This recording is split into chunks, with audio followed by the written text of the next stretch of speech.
Happy Tuesday! My name is Alan. And my name is Nick. And welcome into the dungeon.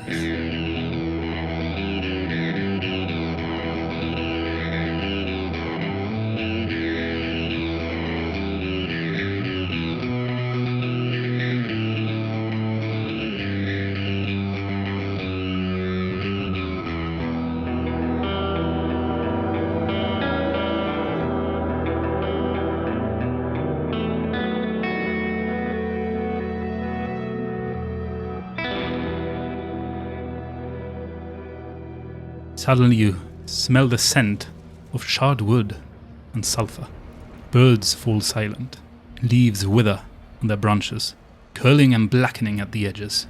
Then, with a heavy thud, something massive lands in the middle of the glade. The earth trembles with the weight of whatever landed. Before you, you can see the towering figure of a fiend. Its crimson skin stretched over thick, corded muscle. Jagged, blackened horns curl from its skull like a crown of ruin, and burning yellow eyes smolder with contempt as they fix on you, and then on Timothy. Great leathery wings unfurl from its back, their edges lined with cruel barbed ridges. It grips an iron-tipped glaive, its barbed tail lashing behind it, cracking the air like a whip. The devil's lips curl into a sneer, revealing jagged fangs, as it speaks in a voice that rumbles like distant thunder. It looks at Timothy and says, I was beginning to think that you were not keeping your part of the bargain. It would have been a shame to drag your worthless soul to the nine hells. But thankfully, you have delivered. He outstretches his hand towards Timothy, and the blue wisp-like souls begin to emerge from Timothy's pocket watch. Ah, some vile souls indeed. And what's this? An innocent soul amongst them, if anyone is truly innocent. What a shame. You would probably become a lemur for eternity. The souls begin to circle the fiend, gathering momentum as they let off howling screams of despair and lament that pierce your very mind. You begin to have visions, fleeting glimpses of other lives.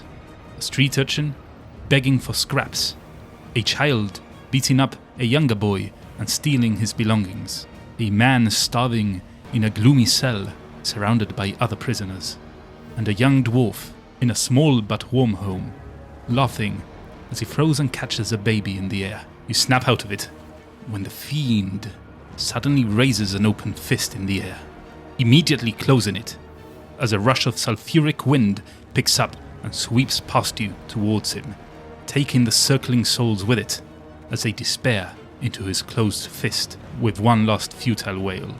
I see you've made friends. As he turns towards you, he then looks back at Timothy and says, Make sure to keep these souls coming, or I shall have to come back for yours. With that, he begins to flap his large leathery wings and takes flight past the canopy of trees. The fiery smell that lingered soon dissipates, and the forest begins to take life again as the call of birds resume. Timothy, are you alright? Oh yes. It's not the first time I see him, but it never gets easier. It is quite the ferocious beast. Yes. I don't know what I was thinking back then, but I have to deal with my actions. Well, Timothy, your actions were valiant. Solely thanks to you that Wilbur and I are still alive. We were tricked after all. We were ambushed. Oh, you mean about the fight? Yes. I guess so. It's never good to hear that an innocent soul is to be damned for eternity, but he chose his path, I imagine. Yes, that he did, as I told Wilbur. He had the free will to either inform us or lead us to our doom, and he chose the latter. No one deserves this. Probably not even the evil bandits that attacked us. But I myself don't want to be eternally damned in the nine hells. No, we'll make sure of that, Timmy. I'm sure that there will be other vile souls on the long road to Baldur's Gate? Yes, I believe my trinket can only contain 5 at once, but these are now gone, so we'll stock up. What is your passive perception? Ooh. Oh dear. That would be 14. Okay. Do you want Wilbur's as well? Yeah, tell me Wilbur's. Wilbur's is 13, and Timothy is also 13. Okay. As you're conversing, from beyond the trees, you hear some rustling, some bushes moving and twigs breaking, but you hear the movement going away from you. It doesn't seem like a big creature or anything like that. You can discard that this is the devil that has come back or anything like that, just so that you're clear. But yeah, you hear that scuttling away. Timothy, I need you to go and investigate. Can you hear that? Shh. Yes, maybe a badger or bear. I don't trust it. Would you be a deer and go and investigate? Yes, of course. I don't mean to physically be a deer. Can you change into animals? I am not a druid, no. That's worth asking. What a shame. Had visions of riding you down the Sword Coast. Timothy heads off in the direction that you told him to. A while passes and he comes back. I could hear it leaving. It seemed humanoid in nature. I couldn't get a good glimpse on it, but it wasn't an animal. You must have been a scout from those remaining bandits. Perhaps. It seemed well armored. Better than these scoundrels over here. But yeah, he was heading towards the tradeway, back towards the road. Oh, Did Sir Galvanos have heavy armor like this? Or was it leather? I can't recall.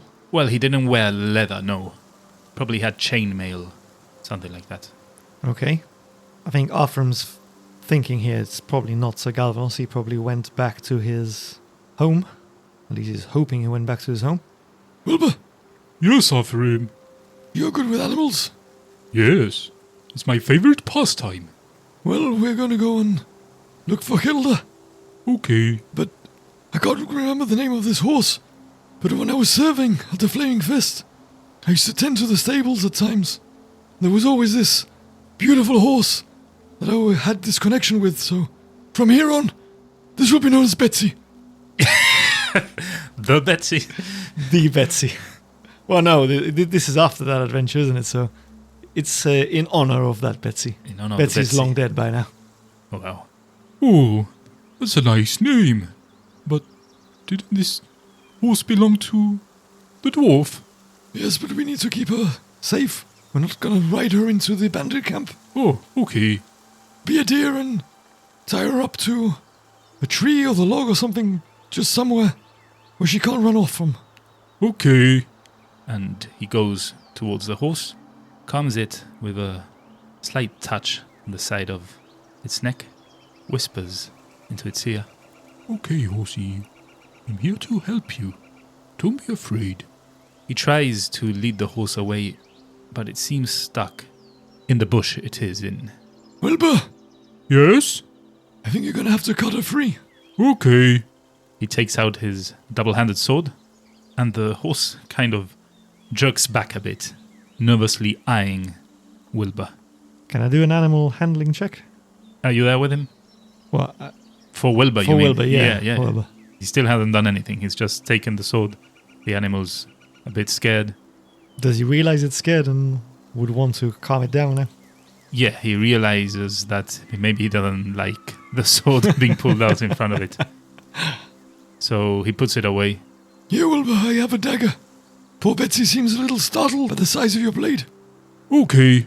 Why don't you come here and cut it yourself, and I'll calm Betsy down. I'm good at that. All right. Timothy, I need you to keep watch whilst we do this. Will do.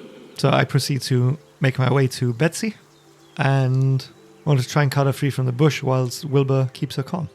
Okay. Now roll a animal handling check for Wilbur. By the way, the horse was called Bramble. Oh, that's oh, is that why you're getting confused with vines and brambles when... Probably. I just thought of that now. That's a total of 14 for Wilbur. Okay.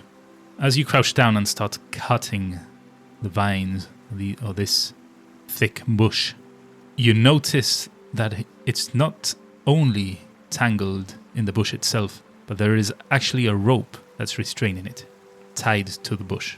Oh, Wilbur, our lucky day. It seems Betsy's already tethered. She won't be going anywhere from here. Oh, really? Poor thing. I suppose we can come back later. Yes, that's the plan.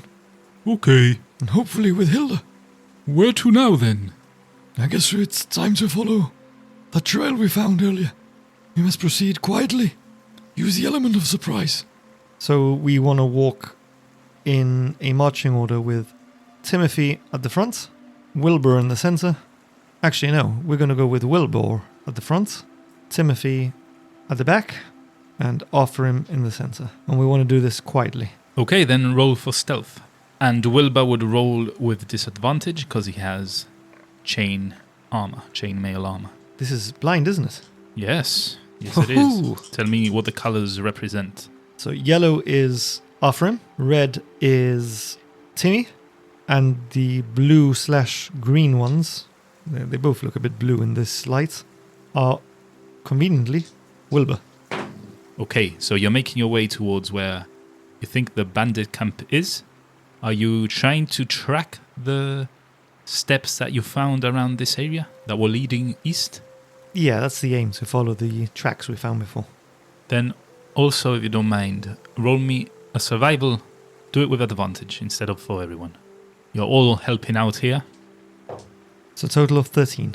So trying to keep quiet as best you can. You can see that, That makes me nervous. Wilbur is struggling a bit, as per usual. He's a bit heavy-footed, and he makes more noise than you would hope for as he steps on fallen leaves and twigs. But generally, you're keeping quite quiet, nothing too alarming. You don't think that they could hear you from very far away as you're inching closer, and you get a good feel for the land, and you find it quite easy to track the footprints that clearly follow one direction. After around 10 minutes, which is what the bandits' leader Soul told you, another clearing starts coming to view. You're still far away, you're not close or anything like that, but you can see that there's a clearing beyond this dense part of the woods. You see faint wisps of smoke rise from a bit further up ahead of you, but you can't see a camp as of yet, at least. There are quite a few trees still in the way. There appears to be smoke. You know the saying, there isn't smoke without fire. We must be very careful. Let's stop here for a moment. Timmy, your skills will be of great assistance here. How so? I need you to become all ghostly, like you were at the library. Well, I'm always all ghostly. Yes, but extra ghostly. Okay. I need you to, I don't know if the term is teleport or enter or whatever it is, but I need you to transport yourself to the ethereal plane and use your special sight. Essentially, scout out the camp, see where people are, and report back.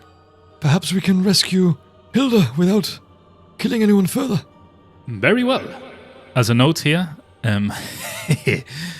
I've basically given Nick a OP tool without realizing. Yeah, we just realized like literally 2 seconds ago. One of Timothy's traits when I was creating the monster stat for him was ethereal sight. Timothy can see 60 feet into the ethereal plane when it is on the material plane, and vice versa. So he can pop as a ghost in and out of the ethereal plane, and can see 60 feet beyond it into the other plane. Oh yes. Which is pretty much like OP Scout unlocked. So, yeah. Yeah, and seeing that he can move through creatures and objects, he can probably go through locked doors as well. Yeah, most certainly a ghost can go through. So you're sending Timmy off? Yeah. So you lay low with Wilbur, I imagine, for now? Yeah. As quietly as you can. And you, as Arfharim, see Timothy disappear into what you believe is the ethereal plane. Now, if you want to control Timothy... Oh, yes, I do. And you go letting me know where you want to go, what you want to investigate. We have a map here in front of us. And right now what he's seeing is basically the beginnings of another glade, of another clearing. but nothing beyond that. So which way do you want to go? You are at the very south of this map right now. So I want to go towards where the smoke was. All right? That seems to be a dead giveaway that somebody's around there. So you, as Timothy, move with ease through the ethereal plane. Nothing stopping you, as there's nothing there. You pass through the trees. As you emerge from the less dense part of the forest, you start seeing tents. There's one right in front of Timothy, and beyond that, you can now see the campfire itself as well. There's like some meats roasting on it. To the left, there's another tent and a fallen log. And to his right, you can see the biggest tent and 2 bandits standing in front of it, chatting between them. Can Timmy hear what the bandits are saying? I'd say that he hears muffled voices. He's in the other plane. He can look into the material plane, but I'm going to judge that he won't be able to make out exactly what they're saying. Okay, in that case, then he just wants to pop. And when I say pop, I'm not saying pop out of the ethereal plane. I mean, I want him to pop into the tent while still in this plane. Okay, so he passes through the tent, and there he sees a dwarven woman, tied up and gagged, kneeling down, with her hands behind her. Is there a chest in this tent? Yes, right behind the dwarven woman, there is a big chest. Okay, so Timmy wants to exit the tent and check the other 2 tents that are there as well. He's looking for that third person. Do these bandits look heavier armored than the ones we fought before? Yeah, the same leather armor. And as you exit, you see the third bandit come into view, as he seems to be patrolling the area. He's stepped closer to the fire, checks on the meat, and then backs up and carries on his patrol around the perimeter of the tents. Okay. So Timmy can't see anybody else. He's seen these 3. He's seen Hilda. He's seen this 3, no one else in the vicinity. He's seen Hilda. You also remember that the leader, when asked, told you there was 3 more, or there should be 3 more. And that's the 3 you're seeing right now. So Timmy, having studied that the bandit is just essentially patrolling the perimeter, is going to make his way back to Arfharim and Wilbur. Right, another thing to note is that Timmy is bound to the book, so he can't leave the book very far behind. He's got 100 feet of movement each way before he's tethered, and he can't continue progressing unless the book gets close to him. He's fine now, and if you're going to start heading back down, then it'll be fine. But he's probably at his limit to where he can continue exploring further up. So Timothy makes his way down and pops back into the material plane in front of you. Oh! Timothy! Shh, Wilbur. I'm sorry. You have to be quiet. I know. What did you see, Timmy? Well, the bandit leader was not lying. Hilda is in the biggest tent, bound and gagged.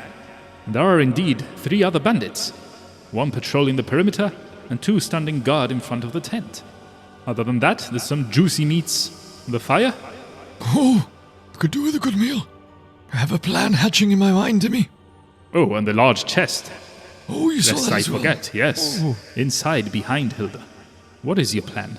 Well, I don't fancy another visit from your old friend back there. Certainly not so soon after. Yes, I think he's quite satisfied for now. Wilbur, Yes, Arfharim. pass me Vinny's head. Oh, okay. And he unfastens Vinny's head from his belt, grabs it by the hair and passes it onto you. You see, Timmy, I have a plan to not engage in combat.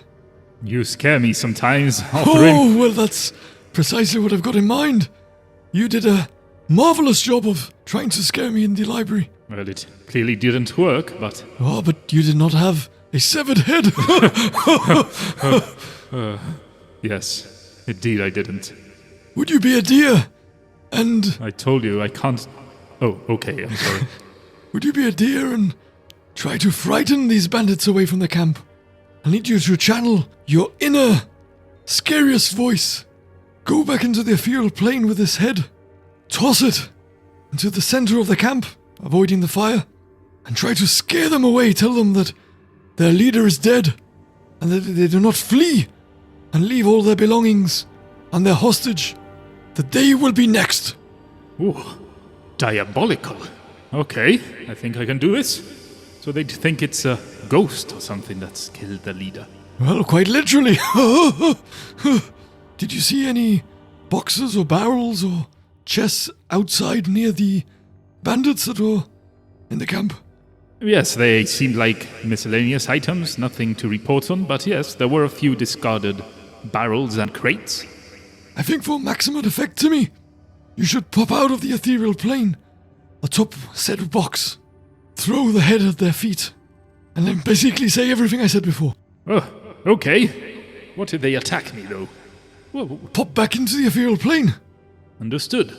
Wilbur and I will take up position behind a couple of trees just a little further from here. Alright, so as you take position behind those trees, I'll keep your stealth roll from before, just in case any other bandits decide that this is a trick of sorts and goes out looking. Okay, in that case, and thank you for reminding me, whilst Timmy is putting on his show, Arfharim is going to cock a bolt into his crossbow, and he's holding it steady. If anybody runs towards him, he wants to take a shot, provided that he's not spotted before doing so. Wilbur has his sword drawn, and likewise, he's ready to jump into any sort of combat. Alright, so you both do that. You wouldn't know exactly if you've been spotted or not, but you can choose to fire whenever you want. So again, Timothy, now with head in hand, disappears. And are you keeping an eye out, or for now you're just hiding behind the tree? Arfharim's looking towards that direction with the crossbow. Okay. I would say that Wilbur, with his sword in hand, is trying to take cover behind the tree. Alright, so from where you are, I'd say your vision is heavily obscured by more trees. So after a while, and this Wilbur wouldn't be seen, but Timothy in the ethereal plane positions himself atop one of the crates, just in front of the fire, and just in front of the big tent where the two guards are chatting along. He waits for the third guard to come closer again, as he already saw him check on the meat once before. After a few minutes pass, the guard starts walking in the direction of Timothy, stops by the fire, and as he goes to pick up the meat to inspect it, Timothy pops out, with the leader's head high above his, being held in both hands. I am the ghost of the woods. I am the only one allowed to slay in these parts. And slay I have. This be your captain. As he launches the head past the fire and to the feet of both guards that are standing just in front of the tent. It thuds as it lands on the ground and rolls slightly before it faces up into the guards, mouth agape with a tongue hanging out. Do not dare to make these woods yours, or his untimely end will surely be yours too. Your fate is now in my hands. Begone, intruders, or I shall be compelled to slay thee. With that, he disappears back into the ethereal plane. Roll an intimidation check with advantage for me. Oh, good one, Timmy. Shame there isn't a thing like double or triple advantage, because they should be shitting their pants right now. For sure. Ooh, baby! Oh, baby, baby. Baby, baby. That's a dirty 20. Oof, alright. The guards' jaws almost hit the ground. Shock and terror in the face as they look down at the severed head of the bandit leader. They step backwards, almost falling over the tent, whilst the one that was holding the meat drops it, and without even looking at the head, turns and flees away from the direction you're in. He doesn't bother to even look back. One of the other bandits crouches down as he recomposes himself and picks up the head. He checks it. Oh, it is him! It is him! and he drops it immediately, scrambling off, tripping over the top or tent lines as he tries to get away from the scene as fast as he can. Timothy comes back. You must leave at once! With that, the last bandit that had started going into the tent to check on Hilda breaks and starts running away as well, following the direction of the two other bandits away from where you were. A moment passes. Timothy stays looking. When he feels content that the bandits aren't coming back, he heads back towards you. Well, I think it worked like a charm. Oh, I must say, Timmy, you say that I scare you. That booming voice of yours sent a chill down my spine. Well, I've had many a year to practice it. Marvelous. They've all gone then. I believe so. Mission successful. Let's go rescue poor Hilda then. Hopefully she has not wet herself. And on that note, we start heading our way to the camp. You slowly start making your way towards the bandit camp, and you reach there. Now you start seeing the tents that Timothy described, the fire in the middle. Timothy points out that Hilda's tent, as you knew, is the biggest, and you can see just in front of it you have the bandit leader's head lying on the floor, mouth gaping. Poor old Vinny. Oh yes. Wilbur, fetch Vinny's head and reattach it to your belt. That 10 gold will come in extremely handy. Arfharim picks up a stick of the cooked meat. Does it look cooked? Yeah, it looks like it was just about to be devoured. So he sort of wants to nonchalantly walk into the tent, nibbling at the meat stick. Okay. You open the tent flaps as you're eating the stick, and there you see Hilda, face planted on the floor, as you hear her sobbing. Get away! I have nothing! Leave me alone! I don't want to die here in these woods! Oh, my dear, you will not die in these woods. Not today. I heard a ghost! Yes, it's my friend. A friend? Yes. And who are you? Oh, my name is Arfharim, half-elven. They say that my name is Arfharim because I am often a man, and often elf. Oh, sorry, perhaps not the best time to crack a joke. Are you Hilda by any chance? I am Hilda. Did my husband send for you? Well, yes, he did, but I have some terrible news. What? No. Your husband died valiantly. No! No, can't be true! It is, but... What do you mean? With his dying breath, he asked me to come and rescue you. And that is what we have done. How did he die? He's not a fighter. No, but the bandits decided he had no more use for him. And when they saw that they were no match for Arfharim's folly, sadly, they took him down. He saw hope when he saw our prowess, and he turned on them, but sadly he was no match.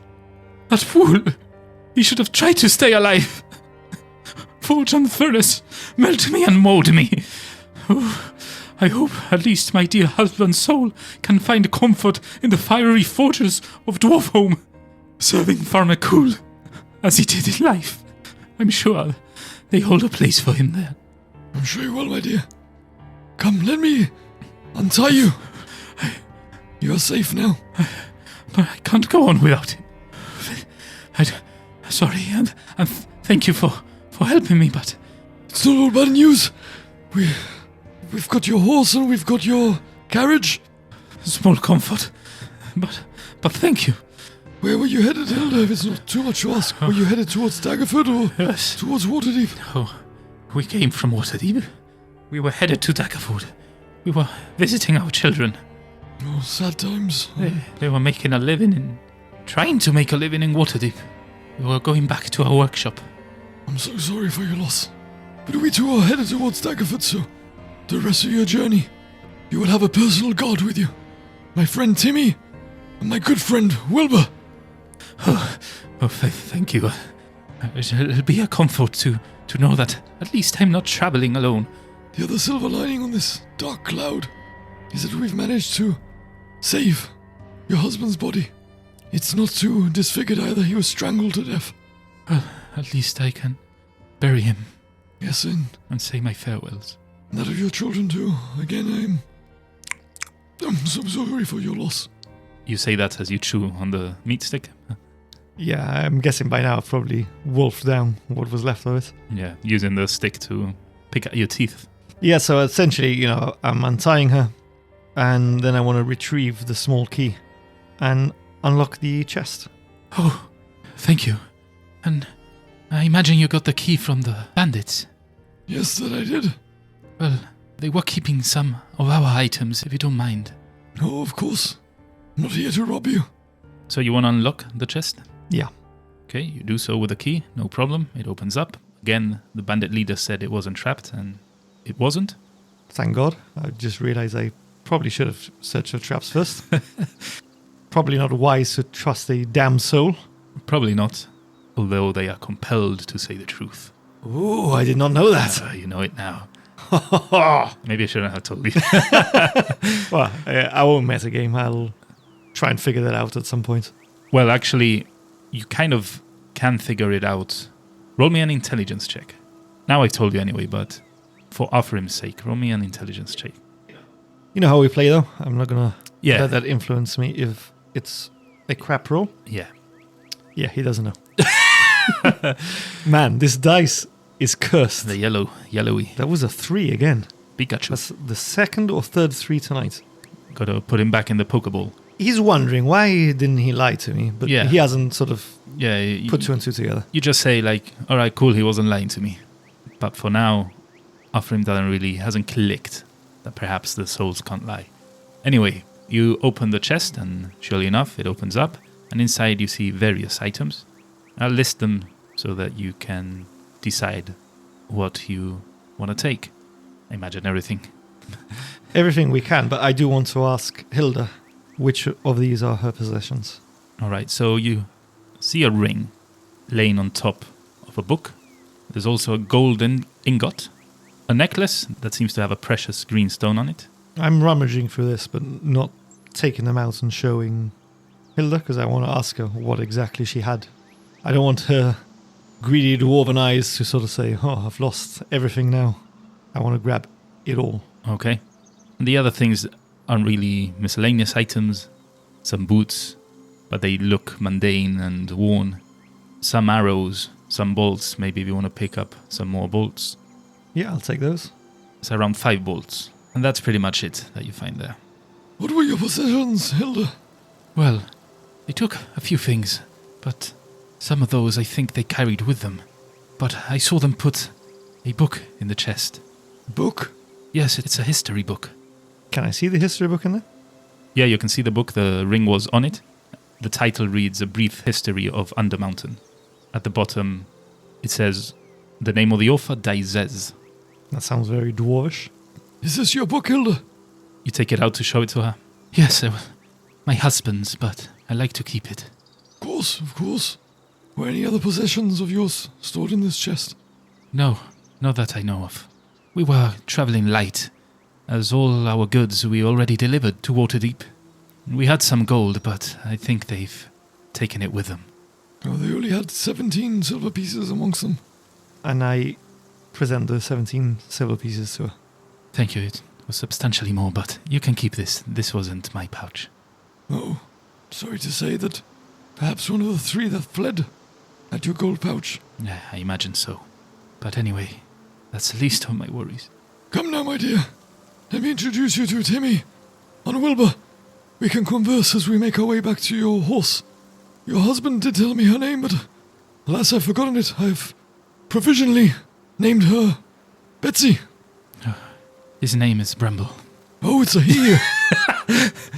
You take the items that I named. Yeah, I've From taken the chest, right? the ring, the gold ingot. I mean, she said her gold. She hasn't said a gold ingot, has she? No, she referred to like gold pieces more than the ingot. Okay, so yeah, I've taken the ring, the gold ingot, the necklace, the 5 bolts. I've given her the book. And Oh, and there was one other thing. There was a potion similar to, well, you know now it's a potion of healing. oh yeah, that's definitely going in the pouch. So yeah, just to recap, we want to start making our way back towards Bramble with the intention of, untethering her and making our way back to the wagon. All right, so you all set off. Wilbur dumps some sand onto the fire. just to put it out. He's always very mindful of nature and the animals around. And you head off back in the direction to where Bramble was. After a bit more than 10 minutes this time, because dwarven legs don't carry you that far, you reach the glade, the opening, where Bramble is. Surely enough, you see him there. And you still see the corpses littered around the floor as you left them. Doran!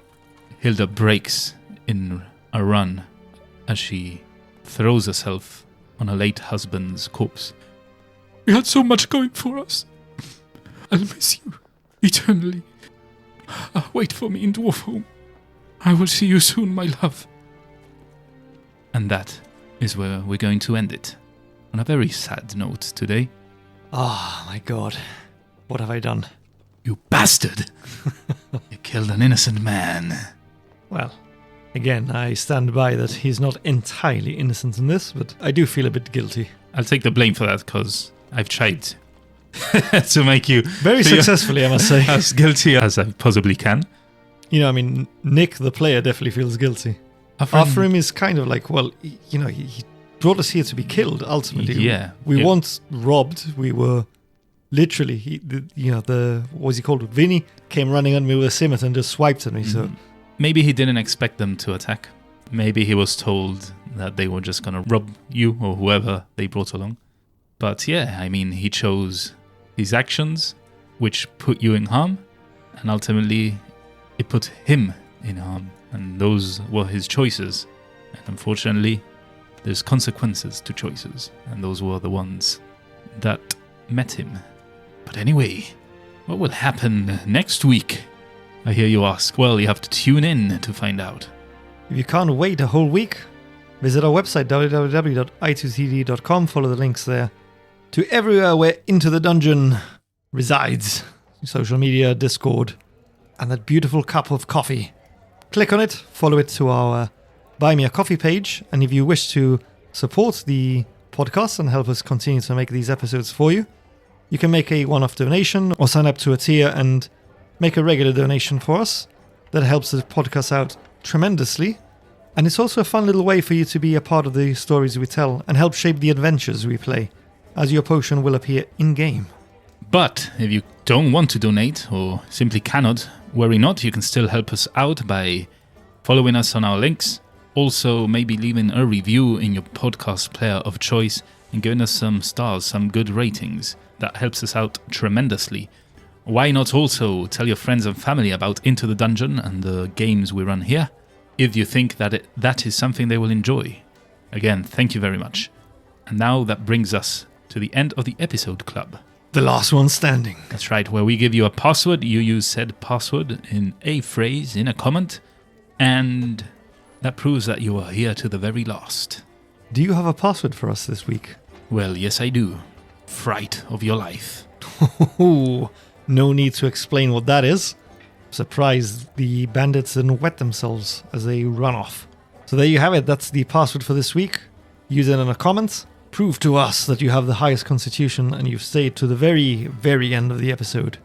Thank you so much for tuning in. We really hope you enjoyed it and that you join us next week as we delve into the dungeon.